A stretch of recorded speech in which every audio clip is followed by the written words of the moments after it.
Hindi ka namin pababayaan hanggang maging okay ang lahat, di ba? Ngayon, unti-unti na nagiging okay ang buhay mo. Anong hiling mo or anong gusto mong mangyari sa buhay? Yung bagay na magpapasaya sa'yo para makalimot ka sa mga problema mo. Baka may gusto kang hilingin kay Daddy Frankie. Problema? Wala naman akong problema eh. Problema ko sa sarili ko. Yung mga kapatid ko, lahat naman kaming magkakapatid, may mga problema. Ako lang yung naiiba sa kanila sa lahat dahil pabigat ako. Di ba? Ayan mo. Kaya sabi mo, sanay ka sa hirap ng buhay ko. May malupit naman ang sugal.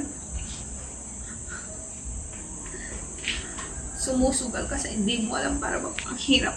Nakabaw ng isang paa mo sa hukay. Tapos mahirap tumawid.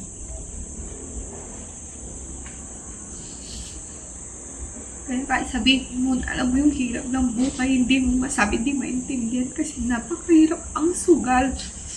Sabong.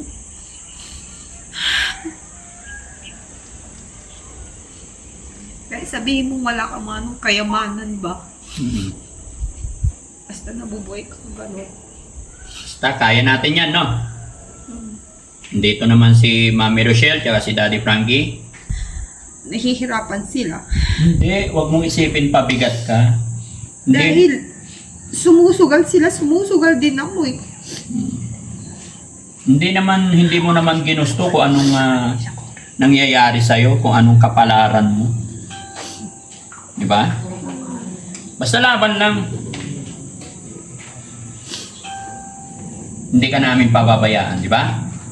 Sasamahan ka namin sa laban mong ito. Hindi ka namin iiwanan, okay?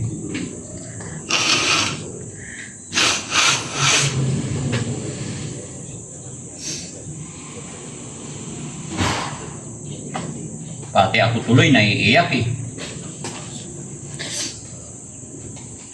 Buti pa yung mga iba kahit gano'n lang buhay nila. Araw-araw silang kumbaga para bang wala naman tayo sa tubig, para bang naglalayag tayo kung saan ang papunta ng hangin ba, para bang ganun. Pero yung sa amin, yun na nga, naggaganon nga din kami, ngunit may humihilang pababa. Kahit hindi ka naman kailangan mo yung pang araw-araw lang ayos na eh. Wala eh, lalo kang nahihilang pababa eh.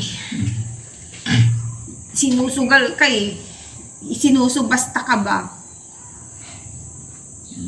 Basta huwag kang mawala ng pag-asa. Hindi habang panahon ganyan. Kahit ang hirap ng buhay, hindi masabi. Parang ang bigat ng bigas. Pero masaya ka ba na nakilala ka ng Team Daddy Frankie? Ewan ko, hindi ko alam.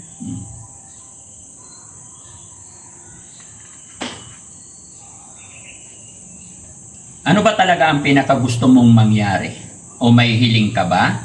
Baka sakali matulungan ka namin. Wala naman akong hinihiling eh. Anong gusto mo sa buhay? Wala. Tulad ng ganito, nandito ko. Ibig sana ganun din sa bahay namin. Kaso ewan ko nga ba, para bang lagi na lang yung ulo ko dun, nakasugal, nakataya yung ulo ko. So ibig sabihin pag nandoon ka sa bahay mo, parang mabigat. Parang mas mabigat pa ata dito eh. Ay, bakit? Bakit naman? Masaya dito. Di ba? Dito. Nandito si Bandam, pwede kayong sumayaw. Nandito si Ate Peli, masarap magluto. Kahit ganun lang yung tulad ng mga niluluto ni Ate Peli. Ganun din yun sa bahay. Gusto ko yung mga ganun.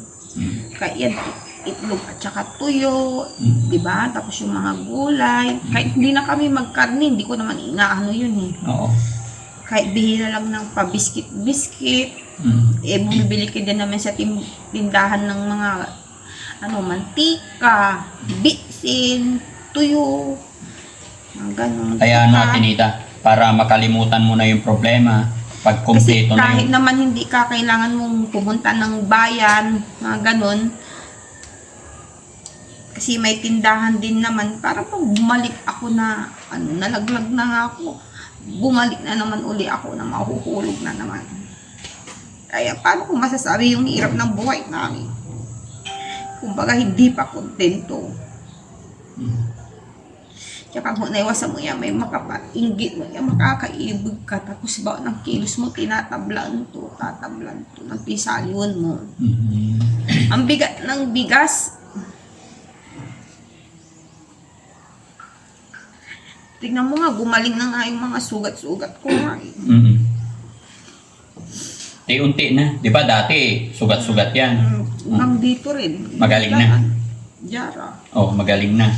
Very good. Ayan. Tapos yung dito din sa leg ko. Tiwala ka lang kay God. Ha? Lilipas din yung problema na yan. Hindi habang buhay, mabigat ang binubuhat natin. Di ba? Malalagpasan din natin yan. Ganyan din ako nung bata pa ako. Nagtatanong nga sa sarili ko at umiiyak. Bakit ganon yung pinagdadaanan ko? Pero napagtantot na isip ko na may hangganan pala ang lahat. Hanggat hindi tayo sumusuko, hanggat tayo kumakapit at nananalig kay God, bibigay at bibigay niya yung mga pangarap natin. Bibigay niya yung mga gusto natin. Huwag lang mawala ng pag-asa, di ba? Okay? Huwag ka na umiyak. Aga-agay, pinapaiyak mo kami. Na?